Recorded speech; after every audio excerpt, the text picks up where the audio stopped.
안녕하세요. 안녕하세요. 오늘은 우리 부동산 사무실을 운영하면서 계약할 손님과 계약하지 않을 손님 구별하는 법에 대해서 이야기를 해볼까 합니다. 다들 스스로 기준은 하나씩 가지고 계실 것 같아요. 이 손님은 진짜 계약하실 것 같다 라고 생각이 드는 분이 딱 있고, 사실 사람이 어쩔 수가 없죠. 계약을 할 것 같은 손님한테 더 마음이 가는 건 사실이죠. 아무래도 저희는 이제 계약이 성사돼야만 중개 보수를 받는 직업이다 보니까. 근데 최근에 제가 그런 일이 있었어요. 결혼이 내년이고 지금이 우리가 5월이니까 시기 1년 정도가 남았어요. 그래서 이제 두 분이서 딱 봐도 너무 애정이 뿜뿜해요. 서로 사랑스러운 커플이 저희 사무실에 들어왔는데, 그것도 주말이었어요. 주말이어서 그냥 이제 지나가시다가 저희 내년에 결혼할 건데 여기 가격을 한번 알아보고 싶어요 라고 들어오셨는데, 막 상담 드리고 했는데, 사실 조건으로 보나 시기로 보나 계약을 할 손님들은 아니었어요.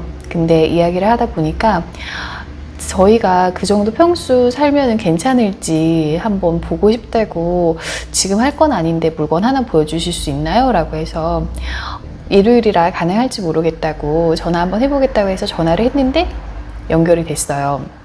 또 그 매물이 딱 신혼부부들이 좋아하실 스타일이었고 예쁘게 화이트 톤으로 리모델링 된 집이었는데, 나온 지도 얼마 안 돼서 저희 부동산에서 처음으로 안내를 가고, 그 집을 파시는 분도 집을 내놓고 저희가 첫 손님이었어요. 그리고 저희 손님들도 그냥 집 시세, 우리가 어느 정도 모아야 되는가 이런 거를 알아보러 오신 분이었고, 근데 오셔서 집을 보여드렸어요. 다른 집도 하나도 안 봤어요. 그냥 딱 그 집 하나를 봤는데, 이제 요즘은 인터넷으로 검색을 다들 잘 하시잖아요. 그래서 인터넷으로 검색을 해보시더니 가격도 괜찮네요 라고 하시는 거예요. 이제 같이 차로 이동을 하면서 제가 운전을 하고 손님을 태우고 갔는데, 이제 커플분이 열심히 검색을 하신 거죠. 집을 딱 보시더니 너무 마음에 든대요. 그래서 그쵸, 집 예쁘죠. 근데 지금 여기가 상생장이어서 그때 되면 조금 더 올라 있을 수도 있어요 라고, 좋은 매물 있으면 미리 잡아두시는 것도 하나 방법이에요 라고 얘기를 했더니, 두 분이 잠시 나가서 대화를 하시더니 들어오셔서 계약을 하시겠다고 하시더라고요. 그래서 이제 매도인한테 전화를 드렸더니 매도인도 놀랐어요. 아니, 집 내놨고 처음으로 손님 왔는데 집 이렇게 팔아도 되는 거예요? 라고. 저희가 너무 싸게 내놓은 거 아니에요? 온갖 이제 상상을 하시는 거죠. 내가 집을 너무 싸게 내놨나? 이거 더 받을 수 있는 집이었나? 이렇게 생각을 하시고, 매수인분은 특히 여자분이 집에 꽂히셨어요. 근데 우리 이거는 팁이라면 팁인데, 신혼부부 중에서 여자분들이 집을 보통 결정을 많이 하세요. 그리고 남자분들은 보통 집에 막 크게 나는 꼭 이 집이어야 돼 이런 것들이 여자분들보다는 조금 적은 편이라서 특히 남자분들은 TV 큰 거 이런 거에 많이 꽂히시고, 집을 어떤 집을 꼭 들어가야겠다 이런 거는 보통 없으신 분들이 대체로 많더라고요. 그래서 여자분이 나는 이거 꼭 해야겠다, 계좌 받아달라 라고 해서 제가 이제 대출 상담도 같이 진행을 해드리고, 지금 가지고 있는 예산에서 1주택인 경우에는 이 정도는 대출이 나오기 때문에 신용도에 큰 하자가 없거나 개인적인 부채가 다른 곳에 있으시거나 다른 데 다주택자가 아니시면은 이 정도 대출은 가능합니다 이렇게 상담을 해드렸더니 계좌를 달라고 하시더라고요. 그리고 또 매도인분도 바로 검색을 해보셨어요. 내가 시세보다 너무 싸게 내놓은 건 아닌가. 그래서 실거래가 조회를 하시더니 이제 자기가 내놓은 가격이 적정 가격이라는 걸 아셨고, 너무 저렴하거나 이렇게 내놓으신 건 아니라는 거를 검색을 해보시고는 정말 계약이 쉽게 됐어요. 그래서 저는 사실 어떤 분이 계약할 손님이고 어떤 분이 계약하지 않으실 손님이라는 거는 무의미한 것 같아요. 집이라는 게, 또 인연이라는 게 한번 보고 꽂히면은 계약을 하시고 가시는 분도 종종 있고, 정말 하실 것처럼 내가 이거 얼마 맞춰주면 바로 계약을 하겠다, 이거 맞춰줘 봐라 라고 했다가 저희가 다 가격 조건을 맞춰 놓으면은 좀 더 생각을 해볼게요 이렇게 해서 다 만들어 놓은 계약이 성사가 안 되는 경우도 있잖아요. 그래서 저는 모든 손님한테 최대한 친절하려고 노력을 해요. 물론 사람이니까 가끔 막 확 올라오는 게 있긴 한데, 최대한 친절하게 대하려고 노력을 하고 있습니다. 그래도 이제 대체로의 사람들이 계약을 하는 조건이라면 이제 집을 파신 분, 집을 파셔서 내가 2달이나 3달 동안의 기간에 무조건 집을 비켜주셔야 되는 분, 이런 분들은 꼭 집을 구하셔야 되니까 이런 손님들은 놓치면 안 되겠죠. 그리고 신혼부부인데 시기 얼마 안 남았어요. 얼마 안 남았는데 요즘 신혼들의 추세는 먼저 집을 좀 구해 놓으시고 이제 집 인테리어도 좀 하고 그리고 신혼 가구를 그쪽에다 받으셔서 결혼식보다는 조금 일전에 집을 구해 놓으시는 분들이 많아요. 그리고 그 결혼식의 기간이 촉박할수록 이분들은 꼭 하실 분이시겠죠. 왜냐하면 결혼을 했는데 따로 살지는 않으시니까 대부분의 사람들이 이런 손님들도 놓치면 안 되시는 분이고요. 또 집이 이제 팔리거나 정리가 안 됐는데도 이사를 하시는 분들도 계시죠. 직장을 옮기거나 회사 발령이 타지로 났다라고 하면은 너무 급작스럽게 오는데 기숙사가 제공되지 않는 경우에는 일단 거주지 집을 정리를 하지 않더라도 이쪽에 거주지가 필요하기 때문에 이런 손님도 특별히 관리를 하셔야 되는 부분입니다.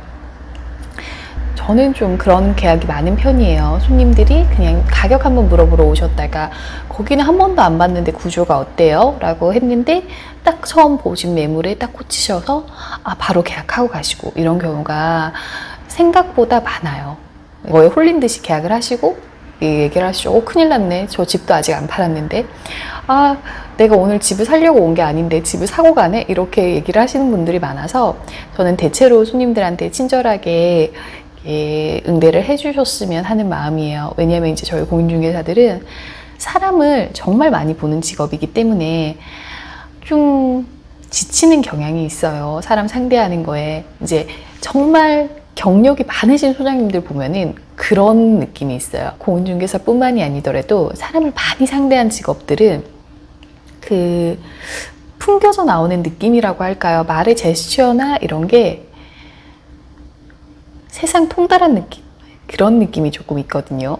그런 식으로 응대를 하시는 분들도 있는데 아무래도 요즘 세상에서는 또 집과의 인연이 어떻게 될지 모르니까 어떤 손님이라도 최선을 다하는 게 저는 가장 바람직하다고 생각을 합니다. 물론 저도 그거 제 맘대로 되지 않아요.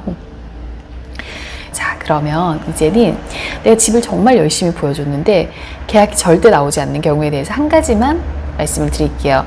요즘은 부동산 투자자들이 정말 많아요. 특히 경매 하시는 분들이 정말 많거든요. 또 가장 쉬운 주거용 부동산에 대한 경매는 일반인들이 많이 아시기 때문에 또 요즘은 투자자라는 게 일반 부류라고 생각이 될 정도로 투자자분들이 많이들 왔다 갔다 하세요. 그렇다 보니까 경매를 안 하시는 분들이나 내 인근 지역에 또 경매 물건이 어떤 게 나와 있는지 모르시는 분들, 이런 분들은 정말 열심히 집을 보여드리고 결과가 없을 수도 있어요. 왜냐하면 경매를 낙찰 받으시려고 집 구조를 미리 확인을 하려고 같은 타입을 막 이제 검색을 하셔서 인근 부동산에 한번 보려고 매수자인 것처럼 해서 전화를 하시는 경우가 굉장히 많아요. 저 같은 경우에는 저도 경매를 하기 때문에 그냥 솔직하게 말씀을 드려요. 경매 보고 오셨죠? 라고 하면 그렇다고 하시는 분들도 있고 아니라고 나는 그냥 한번 매수하려고 관심이 있어서 본다고 하시는 분들도 있는데 저희 지역은 지방이기 때문에 이제 쓰시는 말투나 이런 걸 봐도 거의 다 눈치를 채거든요. 그래서 나는 뭐 투자를 하러 왔다, 경매를 하려고 한다 라고 하면 이 지역의 임대나 전세 시세 이런 거에 대해서는 솔직하게 말씀을 드리는 편이고, 근데 이런 분들은 어차피 경매 물건을 낙찰받으려고 집을 보러 오시는 거기 때문에 아무리 집을 보여드려도 계약으로 이루어지지 않는 경우가 많습니다. 그래서 주변의 경매 물건이나 이런 거에 대해서도 어느 정도 파악을 하고 계시는 게 도움이 될 것 같고요. 물론 이분들이 경매를 낙찰을 못 받으신다고 해도 진짜 이 지역은 입지가 괜찮고 투자 가치가 높다라고 하는 지역은 추가로 매수를 하기도 하세요. 그렇기 때문에 이 사람 경매 때문에 온 거 아니야? 라고 해서 바로 거두절미하게 안 보여줄 거예요 라고 할 필요도 없고, 또 어느 순간부터는 투자자라는 분들이 매수 세력으로 확실하게 나타났어요. 부동산을 전국적으로 정말 많이 다니시기 때문에 정말 잘하세요. 일반 매수자처럼 말씀도 잘하시고 하기 때문에 이제 초보 분들은 잘 모르시고 끌려다닐 수도 있어요. 근데 이런 투자하시는 분들은 집 구매를 워낙 많이 또 해보셨고, 그래서 일반 구매자보다 일반적인 매매 진행 단계보다는 훨씬 더 쉽고 편하게 진행이 될 수도 있고요. 그렇기 때문에 처음부터 너무 안 돼요, 안 보여줘요 이런 식으로 거부감을 느끼실 필요는 없다고 생각이 됩니다. 저 같은 경우에는 실질적으로 경매에 낙찰이 안 되신 분한테 급매물을 소개를 해드려서 또 매매 거래가 성사가 된 적도 있고요. 그렇기 때문에 우리 어떤 분이 어떤 집을 구매하실지는 그 누구도 모르는 겁니다. 그래서 대부분의 분들께 친절하게 대해주시는 게 좋을 것 같고요. 사실 지금 부동산이 너무나 경쟁 시장이잖아요. 정말 포화 상태고 하기 때문에 이왕이면 조금 더 친절하고, 그리고 열 처리가 깔끔한 공인중개사를 이용하려고 하시는 것도 같고요. 그래서 집 인연은 어떻게 될지 모르기 때문에 아무리 작은 손님이라도 정성을 다하는 게 좋다는 생각이 듭니다. 저도 물론 노력하고 있습니다. 오늘 영상은 여기까지 하겠습니다. 안녕.